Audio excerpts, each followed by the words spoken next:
Hello everyone, welcome to JV's tutorial. Today I'm going to tell you how we can write the program of Hello World in Python.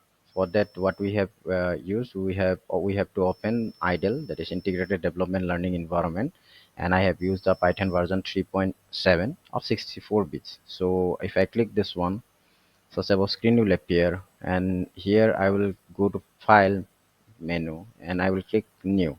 Here I will write in Python to print a hello world program. We have to simply write the print function, print, print, and within that function we have to write it hello world.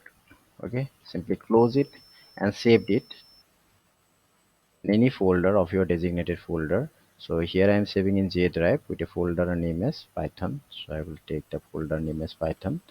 So here Python, here I am saving it as hello dot with extension py.